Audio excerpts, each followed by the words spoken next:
हानि गिरफ्तार हो गए, हानि के मुंह पे ताजियाने मारे जा रहे हैं। मुस्लिम ने हानि का घर छोड़ दिया और अब कूफे की गलियों में कोई घर का दरवाजा खुला हो तो जाए ना, सबने अपने दरवाजे बंद कर लिए और शाहराह पे आदमी नहीं है। कबीले बनी हमदान तक पहुंचते पहुंचते जिस गली की तरफ गए वो तो आगे गली बंद हो गई, आगे तो कोई रास्ता ही नहीं था। दिन भर चल रहे थे, दिन भर चल। देखा एक औरत घर के दरवाजे से निकलती है और फिर चली जाती है और एक तरफ राह तकती है। वो वहीं बैठ गए, उसके दरवाजे पे बैठ गए। कुछ देर तो उस औरत ने देखा, उसके बाद कहा यहाँ क्यों बैठे हो, यहाँ क्यों बैठे हो, कोई घर नहीं है, अपने घर जाओ। तो पता नहीं हाकिम ने क्या ऐलान किया हुआ है, यहाँ सर कट रहे हैं लोगों के। मैं तो अपने बेटे के लिए परेशान हूँ, वो इतनी देर से आया नहीं, अब तक मैं उसकी राह तक रही हूँ और तुम यहाँ बैठे हो। का थोड़ा सा पानी पिला दे, सुबह से कुछ खाया है ना पिया है, प्यास बहुत है। उसने कहा अच्छा अच्छा ठहरो, पानी लाती हूँ। पानी ला, अंदर गई, पानी लाई, पानी लिया, पानी पिया और फिर आसमान को देखा,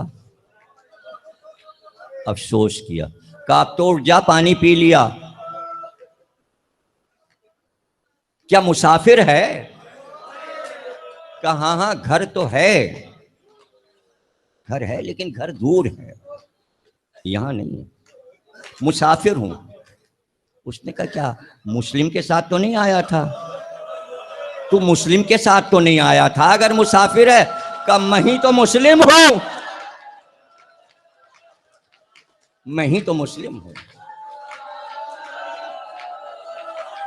हाथ जोड़ के खड़ी हो गई, कहा मेरा नाम तौबा है, मेरा बेटा बिलाल दरबार इब्ने ज़ियाद में है। मुझे नहीं मालूम शाहजादे आप मेरे घर पे इतनी देर, आइए मेरे घर का दरवाजा खुला है। बिस्तर ठीक किया, चादर बिछा दी, कहा आइए। कहा नहीं, ना मैं लेटूंगा ना बैठूंगा, देर हो गई, मुझे मुसल्ला ला दे, मुझे इबादत करना है। तस्बीह और तकदीस में मुसल्ला बिछा के मुस्लिम इबादत में मशरूफ हुए। अल्लाह अकबर। आधी रात गुजरी थी कि बेटा आया और उसने कहा माँ ये उस हुजरे में रोशनी क्यों हो रही है? कहा तू अपना काम कर, आराम कर। कने मैं देखना चाहता हूँ कौन है। कहा मुसाफिर है, मुसाफिर है।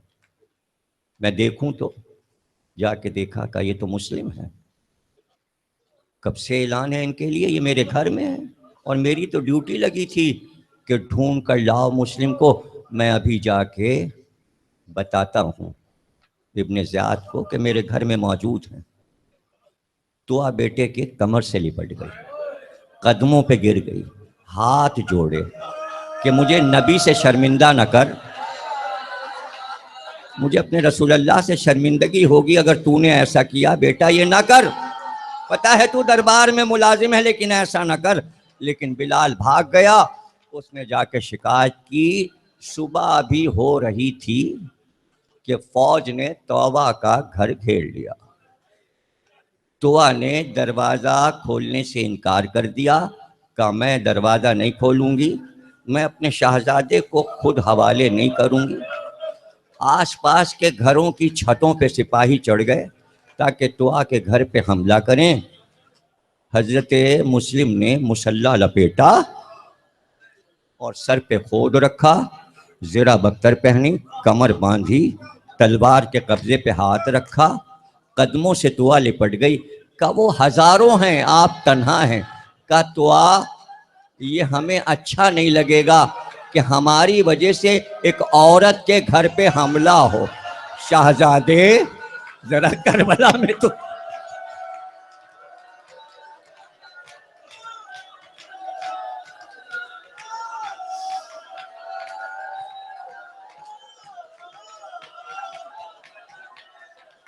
अच्छा नहीं लगेगा। कल की मजलिस में मैं मिर्ज़ा दबीर का मरसिया पढ़ूंगा जो हजरत मुस्लिम पे उन्होंने लिखा है। चूँकि दीबाज ने कहा कि ये मरसिया रिकॉर्ड करवा दीजिए, ज़रूरत है इसकी, तो वो मरसिया मैं कल रिकॉर्ड कराऊंगा जिसमें आप सुनेंगे। और इस मंज़र को मिर्ज़ा दबीर ने बहुत अच्छा नज़्म किया है। दो मंज़र ऐसे दिखाए हैं दबीर ने।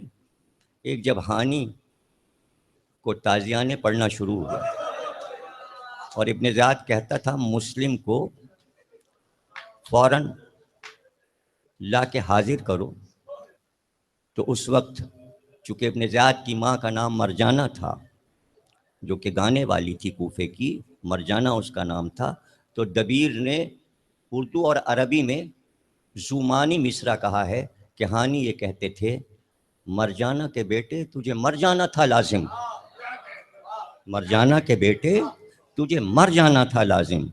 ये जुमला है हानी का कि तुझे मर जाना चाहिए, और सब उसे कूफे में मरजाना के बेटे ही कहते थे।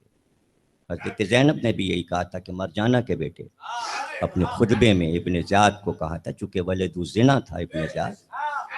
तो सर काट कर हानी का सर लटका दिया और कबीले वालों को परेशान किया, उन पर भी इब्न ज़ियाद ने हमला करवाया। अब जाहिर है कि अब कोई मुस्लिम का चाहने वाला नहीं था कूफे में, तन्हा और बेकस थे मुस्लिम। ऐसे में तुआ के घर का दरवाज़ा खोलकर तलवार लेकर मुस्लिम बाहर आए और लश्कर था कि दूर तक गली में हमले के लिए तैयार। बस एक वार किया है जनाबे मुस्लिम ने कि लश्कर उलट गया, और उसके बाद जब आपने हमला किया तो सब भागने लगे, और उसके बाद लड़ते हुए आप आगे बढ़ते जाते थे, और गलियां थीं कि सिपाहियों से भरती जा रही थी। सिपाही छतों पे चढ़ गए थे इब्न ज़ियाद के, जो ऊपर से आग फेंकते थे, शोले फेंकते थे, पत्थर मारते थे मुस्लिम को, लेकिन मुस्लिम मारते हुए चले जाते थे। और घोड़ों पे जो सवार बैठे थे उनको पकड़ पकड़ के जब खींचते थे तो उठा के छत की तरफ फेंक देते थे, और वो 4-5 को लेके गिरता था। वो जंग की है मुस्लिम ने, इस तरह शेराना लड़ाई लड़ी है कि कूफे की तारीख में ऐसी लड़ाई किसी बहादुर ने नहीं लड़ी। और बार बार जाके इब्न ज़ियाद से कहा जाता था लश्कर और भेज दे, लश्कर और भेज दे। जितने गए थे मारे गए, कूफे के मैदानों में लाशें। तो इब्न ज़ियाद कहता था एक आदमी से ऐसी लड़ाई। तो जवाब में अशस का बेटा कहता था क्या कूफे के बनिए बक्काल से लड़ाई है? अरे अली के शेर से लड़ाई है, अबू तालिब के शेर से लड़ाई है। वो जंग हजरत मुस्लिम ने की है। काश मुस्लिम की लड़ाई अब्बास देखते, अली अकबर देखते, हुसैन देखते। कूफे वालों ने कहा हम फतह नहीं पा सकते मुस्लिम पर, तो एक मैदान में एक गढ़ा बनाया गया। गढ़ा बनाकर उसके ऊपर खसो खाशाक पत्ते डाले गए और कहा गया कि लड़ते हुए पीछे की तरफ बढ़ो ताकि मुस्लिम इधर को आएं, और जब इन पत्तों के ऊपर से दरख्तों पर से गुजरें तो इस गढ़े में गिर जाएं। लड़ते हुए मुस्लिम आगे बढ़े और वही हुआ कि हज़रत मुस्लिम उस गड्ढे में गिर गए। अब मैं पढ़ नहीं पाऊंगा, तकरीर यहाँ पे ख़त्म हो गई। 2 जुमले अदा करूंगा, ताबूत बरामद हो जाएगा। बस 2 जुमले सुन लीजिए। जब गड्ढे में हज़रत मुस्लिम गिरे तो ऊपर से सारे सिपाही नेज़ों से चारों तरफ से शेर को नेज़ों से मारते थे, नेज़ों से हमला करते थे। फिर रस्सियां डाली गई और मुस्लिम को बांध कर खींचते हुए दारुल अमारा में ले गए। 2 जुमले सुन लीजिए। हाकिम के सामने लाया गया, बाजू बंधे हुए थे। किसी ने कहा मुस्लिम अमीर को सलाम करो, का मेरा अमीर हुसैन है, मेरा अमीर हुसैन, हुसैन के अलावा मेरा कोई अमीर नहीं। का डर नहीं लगता कि कत्ल कर दिया जाएगा? कहा कत्ल हो जाना हमारे लिए फख्र की बात है। उसके बाद दाएं देखा और बाएं देखा, कहा तुम में कोई मुसलमान है, कोई कुरैशी है? अगर कोई कुरैशी हो तो मैं वसीयतें करना चाहता हूँ, मेरी वसीयतों को पूरा कर दे। तो एक बार इब्ने ज़ियाद ने उमर साद से कहा, तू बढ़, तू ही तो कुरैशी है, सुन ले, सुनने में क्या है। आगे बढ़कर उमर साद ने कहा, क्या वसीयत है? का पहली वसीयत ये है, हुसैन चल चुके हैं, ये लिख देना खत में, अब कूफे हुसैन ना आए, और अगर आना भी चाहें तो ज़ैनब को ना ला, शहजादी को न लाएं। और दूसरी वसीयत ये है, मैं यहाँ कर्जदार हो गया, मेरी ये ज़ेरा बेचकर मेरा कर्जा अदा कर देना। और तीसरी वसीयत ये, मेरे दो छोटे बच्चे कहीं मुझसे जुदा हो गए, अरे कल ईद का दिन है, अगर बच्चे मिल जाए तो उनके सरों पर हाथ रखना, मुस्लिम के बाजू बांधकर छत पे लाए और छत पे लाकर मुस्लिम का सर काटे, लाश को कूफे के बाजार में फेंकेगा, पैरों में रस्सी बांधकर लाश को कहता है मातबे हुसैन, हुसैन।